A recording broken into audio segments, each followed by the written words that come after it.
आपने बताया कि जो किडनी पेशेंट हैं जिनका डायलिसिस होता है, हाँ, वो किस तरह से डायलिसिस से बच जाते हैं और किडनी जो है प्रॉपर वापस हील हो जाती है, क्योंकि मोस्टली हमने देखा है कि जिसकी किडनी खराब हो गई वो ट्रांसप्लांट ही कराता है या मर जाता है। ये एक इम्पॉर्टेंट बात है जो मैं आपको बताना चाहता हूँ ताकि आप इसको उन लोगों तक पहुँचाएं जिनको इसकी ज़रूरत है। ऐसे बहुत सारे लोग हैं लाखों में जो हर दूसरे दिन या तीसरे दिन डायलिसिस कराते हैं। पहले तो समझना पड़ेगा डायलिसिस क्या है। बहुत ही सिंपल है, आधे मिनट में समझ जाएंगे। आप जो भी कुछ खाते हैं पीते हैं उसमें कुछ चीज़ें बॉडी उपयोग में लाता है, एनर्जी में कन्वर्ट करता है, कुछ चीज़ें बॉडी यूज़ नहीं कर पाता है, तो आप यूरिन पेशाब के रास्ते उनको बाहर फेंक देते हैं। तो वो पेशाब कैसे बनता है, वो किडनी का काम होता है। उसके अंदर वो सारी चीज़ें हैं पेशाब में जो बॉडी को नहीं चाहिए, तो बॉडी ने उसको बाहर भेज दिया। क्रेटनाइन है, यूरिया है, यूरिक एसिड है, ऐसे बहुत सारी चीज़ें, छोटे मोटे प्रोटीन हैं अलग अलग तरह के जो बॉडी को नहीं चाहिए, तो बॉडी ने पेशाब किया। आप बोलेंगे अरे मुझे पेशाब आ रहा है, तो वो किडनी ने बाहर भेजने का तैयारी कर ली है और आप गए और आपने अपने आप को हल्का किया, ठीक हो गया। ये तो हुआ नॉर्मल। आपका बॉडी खुद ही आपका डायलिसिस कर रहा है। डायलिसिस ये है, हमारा बॉडी हमारे अंदर की जो चीज़ जो हमें नहीं चाहिए वो बाहर फेंकने का रास्ता बनाया, इसे कहते हैं डायलिसिस। यानी कि हमारे सबकी बॉडी करती है इसको। अगर वो करना बंद कर दे, किडनी अपना काम करना बंद कर दे, अब जब मैं पानी पी रहा हूँ और बॉडी को उनमें से कई सारी चीज़ नहीं चाहिए लेकिन बाहर का रास्ता बंद है, तो बॉडी क्या करेगा, गुब्बारे की तरह, बैलून की तरह उस पानी को, उस फ्लूइड को बॉडी में ही इकट्ठा होता रहेगा। ऐसे लोगों के पैर आप देखेंगे हाथी की तरह हो जाते हैं, सूज जाते पैर, हाथ सूज हाँ, जाते हैं, पैर हाथ सूज जाते हैं, गले मुंह सूज जाता है। तो क्या है, उनका जो यूरिन आउटपुट है, पेशाब या तो कम हो गया है या खत्म हो गया है। अगर आपसे बोलें कि एक दिन बिना पेशाब किए रहना है, इम्पॉसिबल, कितना दर्दनाक हो सकता है। और ऐसे लोग फिर मशीन की मदद लेते हैं। वो मशीन वो खींचता है खून में से वो ऐसे पानी जो खराब है और निकाल के बाहर करता है। इसका मतलब हर दूसरे दिन उसको ऐसा करना पड़ता है और दूसरे दिन तक बॉडी में पानी जमा रहता है। और जबकि बॉडी में पानी जमा रहेगा तो उसका हार्ट के ऊपर भी बोझ है, लंग्स के ऊपर भी बोझ है। हर दिन वो कमज़ोर होता जा रहा है, हर दिन वो मरता जा रहा है, डायलिसिस कराने के बावजूद भी या डायलिसिस कराने की वजह से भी, क्योंकि डायलिसिस भी किडनी को और फर्दर खराब करती है। तो अब आपको समझ आ गया कि प्रॉब्लम क्या है, डायलिसिस किसे कहते हैं, किडनी खराब होना किसे कहते हैं। ऐसे लोगों को पहचानेंगे कैसे, आप जब देखेंगे। हम कैसे पहचानते हैं ऐसा पेशेंट को, कोई रिपोर्ट की ज़रूरत नहीं है मुझे, आपको भी ज़रूरत नहीं है। आप सिर्फ ऊपर से नीचे देखेंगे, अगर पैर हाथ में सूजन है थोड़ा बहुत भी, तो समझ लीजिए कि किडनी फेलियर की तरफ आप बढ़ चुके हैं। लेकिन घबराने की बात नहीं है। पहली बात, जब सूजन होती है बॉडी में, पानी जम जाता है तो सांसें भी नहीं ले पाता है, मुश्किल से लेता है, तो ये भी गड़बड़ है। वो चलता है थक जाता है, ये भी गड़बड़ है। तो ये तो हो गया। अब करना क्या है, सोल्यूशन क्या है, आपके बॉडी के अंदर से पानी को निकालना है। उसके लिए बड़ा आसान गॉड का दिया हुआ सोल्यूशन आपके पास ही है इसी वक्त।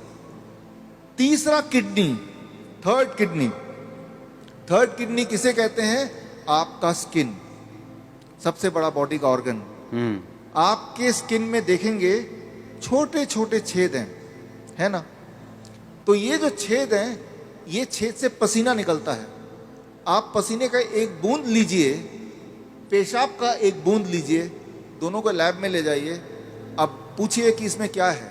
पेशाब के एक बूंद में क्रेटनाइन, यूरिया, यूरिक एसिड, वो सारा कुछ मिलेगा जो पसीने के एक बूंद में मिलेगा। अच्छा, हाँ, यानी कि पसीना और पेशाब सेम है, अलग अलग नहीं है, बिल्कुल सेम है। केमिकल कॉम्पोजिशन दोनों का सेम है, उसमें भी सोडियम है, उसमें भी सोडियम है, उसमें भी पोटेशियम, उसमें भी पोटेशियम है। आपका पसीना एक तरह से बॉडी का पेशाब का ही एक और फॉर्म है। आपका जो स्किन है, ये भी भगवान का बनाया हुआ इमरजेंसी किडनी है, इमरजेंसी किडनी। तो उस इंसान का जिसके दोनों किडनी खराब हो गए, अब क्या करेंगे, ये जो स्टेपनी है, मैं इसको स्टेपनी बोलता हूँ। आपकी गाड़ी का एक टायर पंचर हो गया, आप स्टेपनी यूज करते हैं ना, तो हम बोलते हैं कि ये स्किन को यूज कर लो, स्किन से बाहर निकाल दो। अब सवाल आता है स्किन से कैसे निकालें। स्किन से निकालने के तरीके, अभी बाथटब का वीडियो प्लीज चला दें। ओके, चलाओ वीडियो बाथटब का। हमारे हॉस्पिटल में, हिम्स हॉस्पिटल है, डेरा बसी में है, अभी जलंधर में भी खुल गया है। आप देखिए यहाँ पे वीडियो, ये जो लोग आप देख रहे हैं ये पानी के टब में बैठे हुए हैं। पानी का टेम्परेचर याद रखिएगा 40 डिग्री सेल्सियस पे है। पानी गले तक है। गले तक पानी अगर हो, उसका टेम्परेचर अगर 40 डिग्री सेल्सियस मेंटेन कर पाएं और ये लोग अगर 2 घंटे बैठ पाएं तो 2 घंटे के अंदर 2 घंटे सुबह शाम के एक बार या फिर 1-1 घंटा 2 बार। अच्छा, ऐसा करने से, ये सारे किडनी पेशेंट हैं, ये वो पेशेंट हैं जो हर दूसरे तीसरे दिन डायलिसिस कराने जाते थे, लेकिन अब वो जाते नहीं हैं। क्यों? क्योंकि वो अब ऐसा करते हैं, इससे उनकी तीसरी किडनी से वो सारा जो मल है जो पेशाब के रास्ते नहीं निकल पा रहा था वो निकल जाता है। पहली बात। दूसरी बात, और ऐसे टब में, कोई भी टब में बैठ जाना है, कोई भी टब में, कोई भी टब हो, और उसमें जो पानी है उसे 40 डिग्री पे ही रखना है। 40 डिग्री पे रखना है। और नापना कैसे? थर्मामीटर से। थर्मोमीटर आप 150-200 रुपए का मिल जाएगा। पानी नापने वाला जो पानी नापने स्पेशल वाला थर्मामीटर, स्पेशल थर्मोमीटर 150-200 में मिल जाएगा। हाँ, कहीं से उसको चेक करते रहना कि वो 40 डिग्री पे मेंटेन रहे। अगर कम हो गया गर्म पानी डाल लेना है, गर्म पानी डाल देना, 2 घंटे बैठना है। 2 घंटे बैठना है। ये टेम्परेरी सोल्यूशन है कि किडनी हील भी होगी? इसमें मैं आता हूँ। हाँ, ये किडनी हील होगी, लेकिन कैसे? 2 चीज होगा उसके साथ। आप अगर ये करेंगे तो एक्सपेरिमेंट करने के लिए उस इंसान का पहले आप बोलिए कि वजन करे, क्योंकि वजन में वो अंदर पानी है। 2 घंटे बाद दोबारा वजन करेंगे तो आधा किलो, 1 किलो, 1.5 किलो वजन कम मिलेगा। मतलब बाहर आ गया, वो बाहर आ गया। पहली बात। आप एक और काम करें, उनके पैरों के सूजन के फोटो खींच लें। 2 घंटे बाद दोबारा देखें, अरे सूजन कहाँ गया? अरे बाहर चला गया, उसको बॉडी ने बाहर भेज दिया। एक और काम करें, किडनी पेशेंट की एक दिक्कत होती है, उनका बीपी बहुत हाई रहता है। क्यों? गुब्बारे को जैसे फुलाएंगे तो प्रेशर बढ़ गया ना, तो बॉडी भी तो गुब्बारे की तरह फूल रही है, पानी अंदर डल डल के, तो प्रेशर बढ़ता जा रहा है। तो चाहे कितनी भी दवा खा लें किडनी का पेशेंट, प्रेशर उनका बहुत ज्यादा होता है, ब्लड प्रेशर। अच्छा, लेकिन तो अब पहले प्रेशर नाप लें, ज्यादा ही मिलेगा 200/100। अब पानी में बिठाएं, और अब पानी में बिठाने के बाद 2 घंटे बाद दोबारा प्रेशर नापें, तो प्रेशर कम हो जाएगा। कम से कम 40 यूनिट कम हो जाता है, किसी का 20 यूनिट कम हो जाता है, लेकिन कम जरूर होता है, हर एक का कम होता है। तो जो मेन सिम्टम होते हैं किडनी पेशेंट के, वो सारे सिम्टम एक क्लासिक सिम्टम होता है। मोस्टली बोलते हैं कि किडनी आपकी श्रिंक हो गई है जी, किडनी सुंगड़ गई है, सिकुड़ गई है, वो काम नहीं कर रही। हाँ, वो फिर से बढ़ेगी कि नहीं बढ़ेगी? ऐसे ही रखना पड़ेगा पेशेंट को? ये बड़ा इंटरेस्टिंग है। ये सवाल बहुत सारे पेशेंट ठीक होने के बाद भी पूछते हैं। ठीक होना कैसे पता चल गया? कि अब उनको ये करने की जरूरत नहीं है। 3 महीना लगातार करने के बाद अब करने की जरूरत ही नहीं है। अब पेशाब भी नॉर्मल हो रहा है, सूजन भी नहीं आ रही है, ब्लड प्रेशर भी नॉर्मल है, यानी ठीक हो गया। लेकिन वो क्रिएटिनाइन और यूरिया, क्रिएटिनाइन भी नॉर्मल आ गया, यूरिया भी नॉर्मल आ गया, यूरिक एसिड भी नॉर्मल है, सारा कुछ नॉर्मल हो गया। हाँ, ब्रीदिंग भी नॉर्मल है। साइज किडनी का। अब आता है साइज। तो साइज के लिए वो बोलता है, तो डीटीपीए स्कैन करने बोलते हैं। हालांकि हम रिकमेंड नहीं करते, लेकिन स्कैन कराते हैं। तो पहले वाला साइज उसके पास था, पहले भी स्कैन कराया था, 3 महीने बाद दोबारा स्कैन कराते हैं। तो स्कैन में वो साइज बढ़ी हुई दिखाई देती है, मतलब वो किडनी जो है वो बढ़ चुकी है, फिर से साइज उसका अच्छा हो रहा है, अच्छा हो गया। और ये स्कैनिंग बताती है। हाँ, और वो जो स्कैनिंग बताती है, वो स्कैन पहले और बाद के वो किताब में है। और ये किताब मैं चाहता हूँ कि आपके हाथों से इसका लॉन्च हो जाए। हाँ, ठीक है। हाँ, और ये जो किताब को बनाने में, ऑब्जर्वेशन स्टडी में जिन्होंने मुख्य भूमिका निभाई है, हमारे डॉक्टर संजीव सूद जी हैं। आप भी एक बार आ जाएं। डॉक्टर गगन है, ये भी आ जाएं। दयानंद आयुर्वेदिक कॉलेज में इन्होंने हमारे साथ मिलके हमें मदद करते हुए इस चीज़ को दुनिया तक पहुंचाने के लिए काम किया। प्लीज़ आ जाएं। डॉक्टर अनु, प्लीज़ कम। किताबें और भी हैं, 2 ले आते हैं। इसका नाम है प्रत्यारोपण, यानी किडनी ट्रांसप्लांट का अंत। किडनी, आपकी खुद की किडनी ही काम करेगी, किसी और की किडनी की कोई आवश्यकता नहीं है। भगवान का दिया हुआ किडनी, उसी को स्टार्ट करना है, उसी को काम करना है। तारीफ करो सब।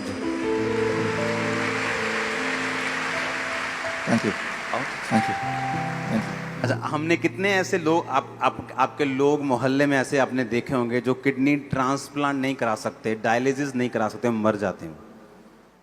देखे कि नहीं देखे?